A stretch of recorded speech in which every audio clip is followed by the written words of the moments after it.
Praise the Lord, hallelujah. Zion வேதாகம ஆய்விற்கு அன்போடு கூட இயேசு கிறிஸ்துவின் நாமத்தில் உங்களை வரவேற்கிறேன்.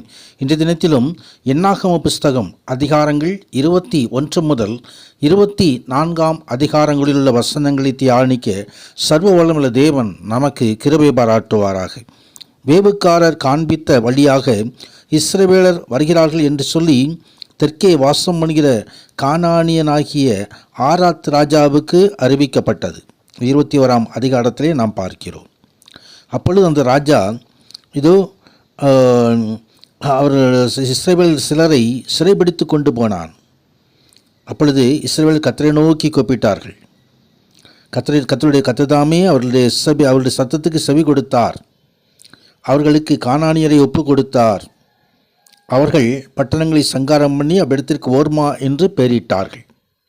சத்துடைய கிரியைகள் நமக்கு, நமது குடும்பத்திற்கு, நமது காரியங்களுக்கு விரோதமாய் எழும்பும் பொழுது கர்த்தரை நோக்கி உண்மையாய் நாம் ஒரு முறையிடுவோமானால், கர்த்தரை நோக்கி நாம் உண்மையாய் நமது சத்தத்தை எதிர் எழுப்புவோமானால், கர்த்தர் நம்ம சத்தத்தை கேட்டு அவர்தாமே எல்லா பொல்லாத சத்துடைய கிரியைகளையும் அவர் ரத்தம் பண்ணுகிற தேவனாக இருக்கிறார்.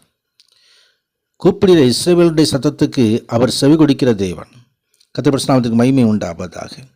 தொடர்ந்து அவர்கள் அங்கே சிவந்த சமுத்திரத்தின் வழியாக பிரயாணம் பண்ணி அது நிமித்தமாக அங்கே இருக்குதான ஓர் என்னும் மலையை விட்டு அப்படி போய் கொண்டிருக்கும் பொழுது அவர்கள் மனம் அடைந்தார்கள். மோசேக்கும் தேவனுக்கும் விரோதமாய் பேசினதை நாம் இங்கே பார்க்கிறோம். எங்களுக்கு அப்பமும் இல்லை, தண்ணீரும் இல்லை, இந்த அற்பமான உணவு எங்கள் மனதுக்கு வெறுப்பாக இருக்கிறது என்று சொல்லி அங்கே அவர்கள் விவாதம் பண்ணுகிறதை குறித்து பார்க்கிறோம். முறுமுறுப்பு, விவாதம் ஆகியவைகள் ஆண்டவருக்கு விரோதமான காரியங்கள். அப்பொழுது கர்த்தருடைய கோபாக்கினை அது கொண்டு வரக்கூடியதாக இருந்தது.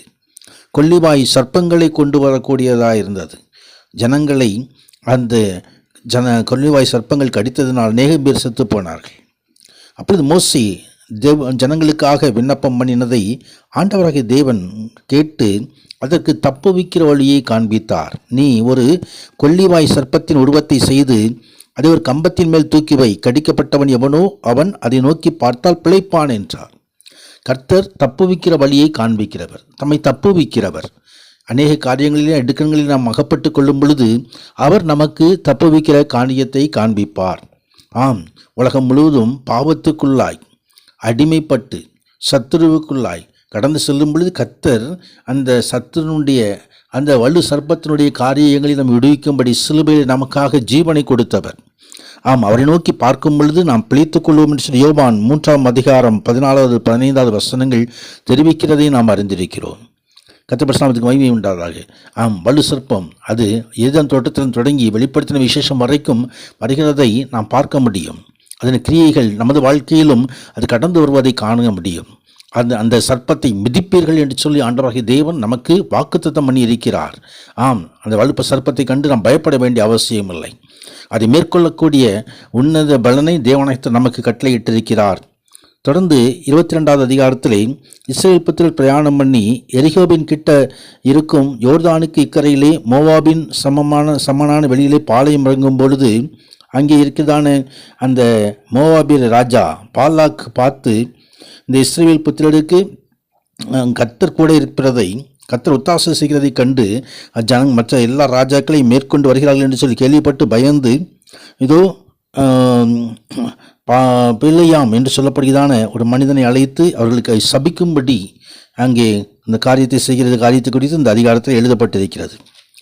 ஆம், பிலேயாம் எழுந்து வந்த பொழுது அந்த கழுதையின் மீது பிரயாணம் பண்ணி வரும் பொழுது தூதன் தடுத்ததை பார்க்கிறோம். தூதன் அந்த கழுதையை பேச வைத்து அந்த கழுதியின் மூலமாக இந்த தீர்க்கதரிசிக்கு உணர்த்தினதை குறித்து பார்க்கிறோம்.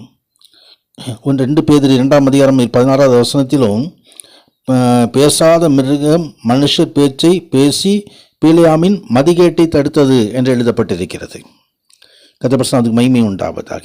ஆனால் அழைப்பது அந்த ராஜா, பாலாக் ராஜா.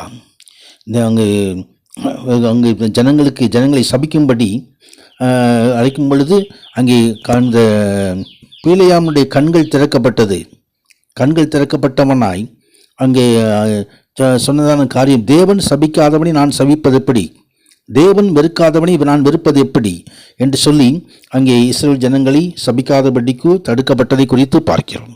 மீண்டுமாய் அங்கே பாலாக் ராஜா இந்த பிலேயாமை அழைத்து இன்னும் சபிக்க சொல்லும் பொழுது அங்கே கர்த்தர் அந்த பிலேயாமின் வாயிலே வார்த்தை அருளி, நீ பாலாகின் இடத்திற்கு திரும்பி போய் இவ்விதமாய் சொல்ல கடவுள். இடத்திற்கு அவன் வருகிற போது அவன் எப்படி சொல்ல வேண்டும் என்று சொன்னால், அவன் பொய் சொல்ல தேவன் ஒரு மனிதன் அல்ல, மனம் மாற ஒரு மனுப்புத்திறனும் அல்ல என்று சொல்லி அங்கே எச்சரிக்கிறதை குறித்து பார்க்கிறோம்.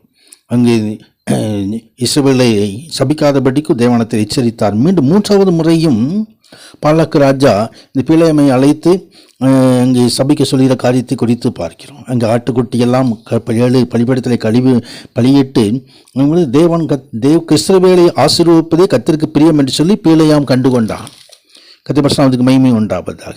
ஆம், தேவன் அருளும் வார்த்தைகளை கேட்டு சர்வவல்ல தரிசனத்தை கண்டு தாழ விழும்பும்போது கண் திறக்கப்பட்டவன் சொல்லுகிறது, யாக்கோபே, உன் கூடாரங்களும் இஸ்ரவேலின் வாசஸ்தலங்கள் எவ்வளவு அழகானவைகள் என்று சொல்லி அங்கே சபிக்கிறதை தடுக்கிறதை கொடுத்து பார்க்கிறோம்.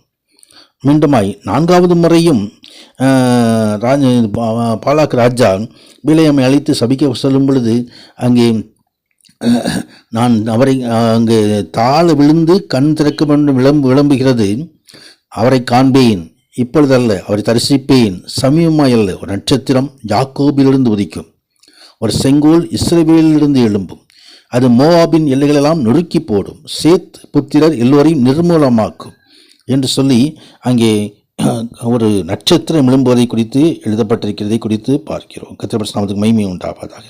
தாவீது வம்சத்திலே கிறிஸ்துதானே அந்த நட்சத்திரமாய் அவர் நமக்காய் உதித்திருக்கிறார். சத்துடைய கிரிகளெல்லாம் அதமாக்கப்படும்படி, தேவனை மீட்டுக் கொள்ளும்படி, பரம காணான் கொண்டு செல்லும்படி அந்த முன்ன தேவனை நாம் பற்றிக் கொள்வோம். சர்வவல்லவர் மகிமையான காரியங்களை செய்தருள்வார்கள். பரிசுத்த நாமத்துக்கு மகிமை உண்டாவதாக. ஆமேன், ஆமேன்.